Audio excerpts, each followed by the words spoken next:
నమస్తే మిత్రులారా. కేసీఆర్ గారు అసెంబ్లీకి వస్తే నిజంగానే రేవంత్ రెడ్డి ప్రభుత్వం తట్టుకోగలదా? అసలు అసెంబ్లీ దేనికోసం పెడతా ఉన్నారు? జరుగుతున్న సమస్యలు ఏంటిది? జరుగుతున్న ఇష్యూ ఏంటిది? ఈరోజు జరగబోతుంది ఏంది?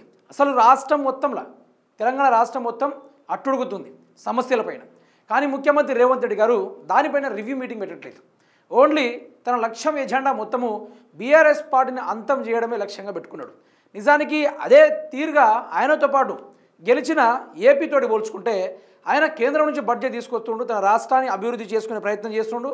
జగన్మోహన్ రెడ్డి గారిని ఒక లెక్కని చెప్పాలంటే పట్టించుకోకుండా 100%ల 20%ఏ అతన్ని పట్టించుకోవడం, మిగతా తన రాష్ట్రాన్ని అభివృద్ధి చేసుకునే లక్ష్యం మాత్రమే చేసుకున్నాడు. కానీ మన ముఖ్యమంత్రి రేవంత్ రెడ్డి తెలంగాణ సమస్యలని గాలికి, మన ముఖ్యమంత్రి రేవంత్ రెడ్డి మాత్రం ఢిల్లీకి. ఈ విధంగానే సాగుతూ ఉంది. ఇప్పుడు యూరియా షార్టేజ్ ఏర్పడింది. దీనిపైన కేంద్రంతో మాట్లాడో లేకుంటే రాష్ట్రంలో ఉన్న 16 మంది ఎంపీలతోటి తీసుకెళ్లి ఆడ పోయి మాట్లాడి కేంద్రం నుంచి యూరియా తెచ్చే ప్రయత్నాలు, అలాంటి ఇష్యూల రేవంత్ రెడ్డికి శాతం కావడం లేదు. కానీ ఈ టైంలో అధికార ప్రభుత్వం మాట్లాడాల్సింది యూరియా గురించి. కానీ అసెంబ్లీ మాత్రమే ముఖ్యమైనట్టుగా ముఖ్యమంత్రి రేవంత్ రెడ్డి తీరవపడతా ఉంది. ఒకవేళ కేసీఆర్ గారు అసెంబ్లీలోకి వస్తే వీళ్ళ దగ్గర ఏం సబ్జెక్ట్ ఉంది? అసలు వీళ్ళకు సగం హాఫ్ నాలెడ్జ్ వాళ్ళు. వీళ్ళకి ఒక లెక్కన చెప్పాలంటే చిన్న మెజర్లో పెద్ద మెజర్లో కూడా అంత సబ్జెక్ట్ కూడా ఉండదు. Zero subjected, zero minded. అయితే వీళ్ళు ఏం చెప్పగలరు? అంత సబ్జెక్ట్ ఏడుంది వీళ్ళ దగ్గర? ఒక సబ్జెక్ట్ ఉండదు, ఒక ఆబ్జెక్ట్ ఉండదు. తెలంగాణ రాష్ట్రాన్ని నాశనం చేసే లక్ష్యంగానే వీళ్ళు పోతూ ఉన్నారు.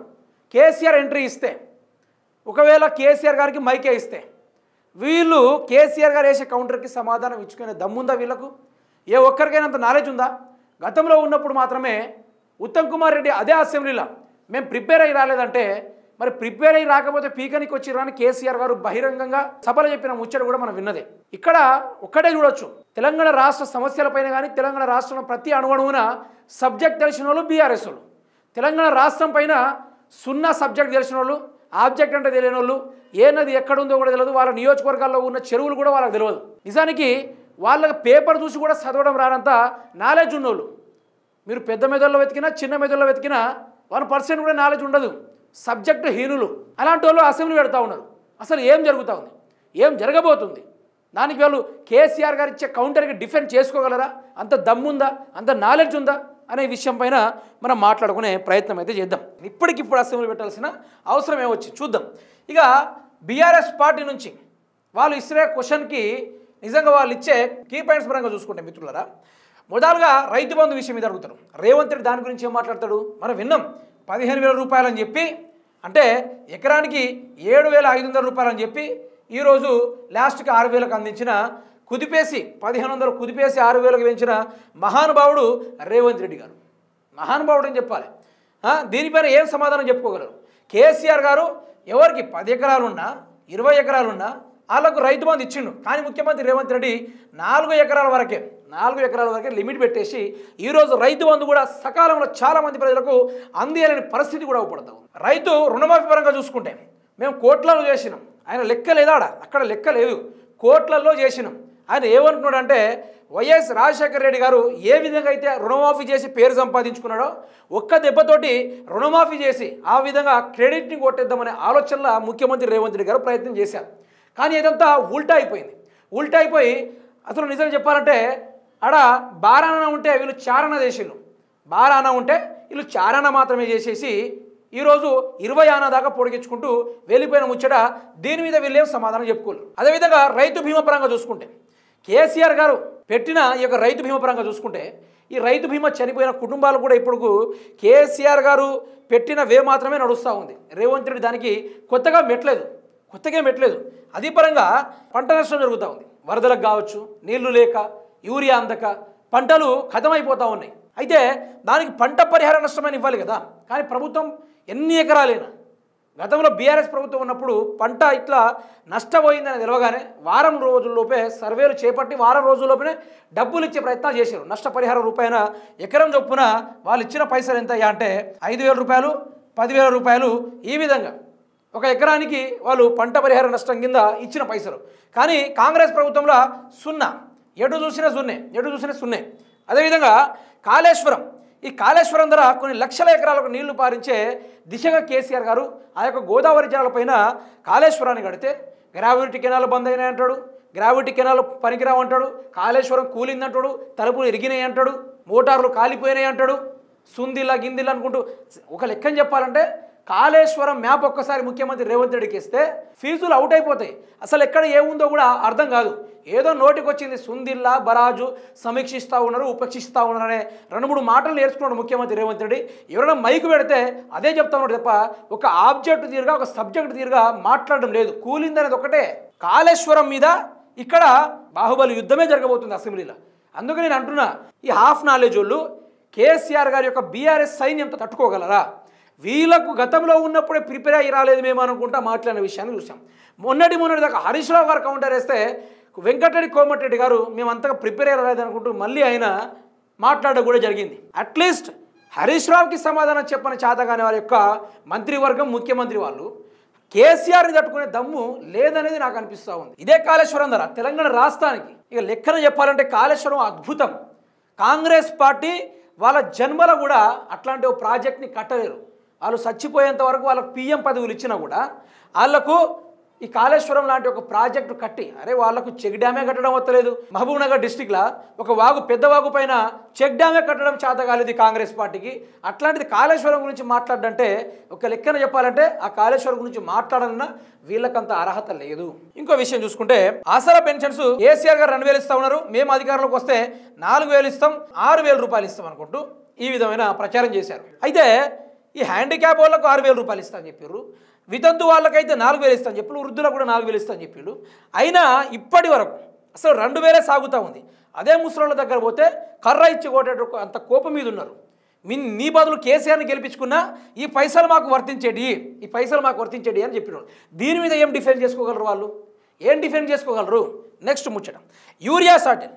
రాష్ట్రంలో ఊహించని విధంగా యూరియా షార్టేజ్ జరుగుతూ ఉంది. ఈ దేశంలో ఎక్కడ జరగని విధంగా యూరియా షార్టేజ్ తెలంగాణ రాష్ట్రంలో జరుగుతూ ఉంది. అసలు మెయిన్ కాన్సెప్టే యూరియా షార్టేజ్. ఇప్పుడు అసెంబ్లీ దేని మీద పెట్టాలా?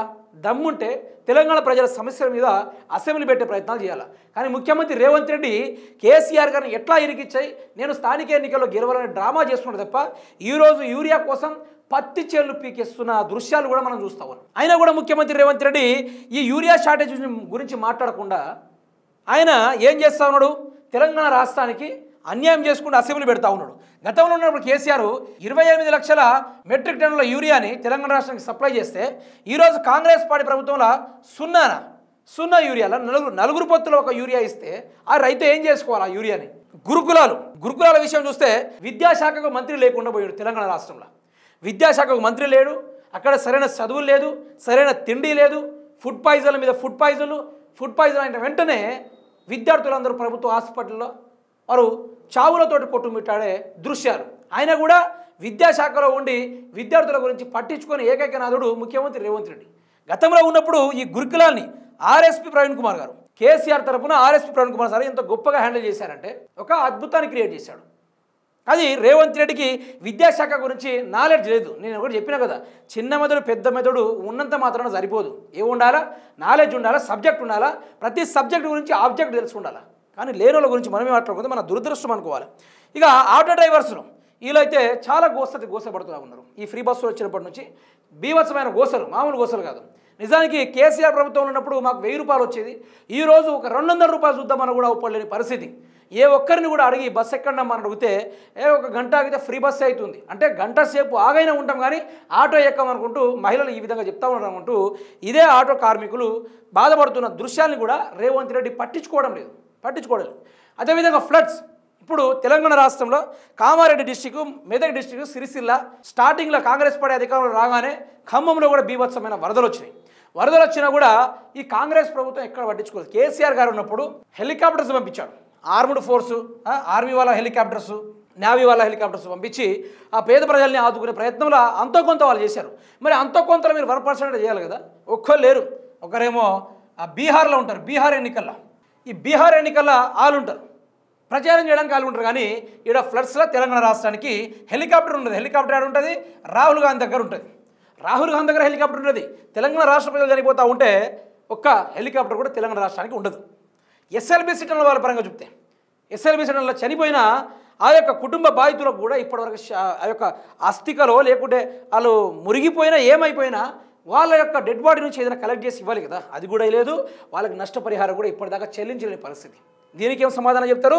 ఈ ఫ్లడ్స్ గురించి ఏం సమాధానం చెప్తారు అసెంబ్లీలో? అదేవిధంగా కూలీ రైతులకు సంవత్సరానికి 12,000 రూపాయలు, ఈ 12,000 రూపాయలు ఇస్తా అని చెప్పారు. మరి ఎక్కడ? ఇది కూడా అసెంబ్లీలో చర్చ జరుగుతుంది. కానీ రేవంత్ రెడ్డి వినివినట్టుగా వెకిలి నవ్వులు నవ్వుతాడు. మీరు రేపు ఈరోజు చూసుకోవచ్చు మీరు. అదేవిధంగా ఇక నిరుపేదలకు భూములు జాగా ఇస్తున్నారు, గది కూడా దాని గురించి ఏం చెప్పలేడు. అదేవిధంగా పోడు పట్టా భూములు కూడా, ఇది ఏ ఒక్కరు కూడా చర్చించలేని పరిస్థితి. పోడు భూములకు పట్టా ఇస్తామని చెప్పింది ప్రభుత్వం. మరి ఎన్ని ఎకరాలకు పట్టాలు ఇచ్చింది?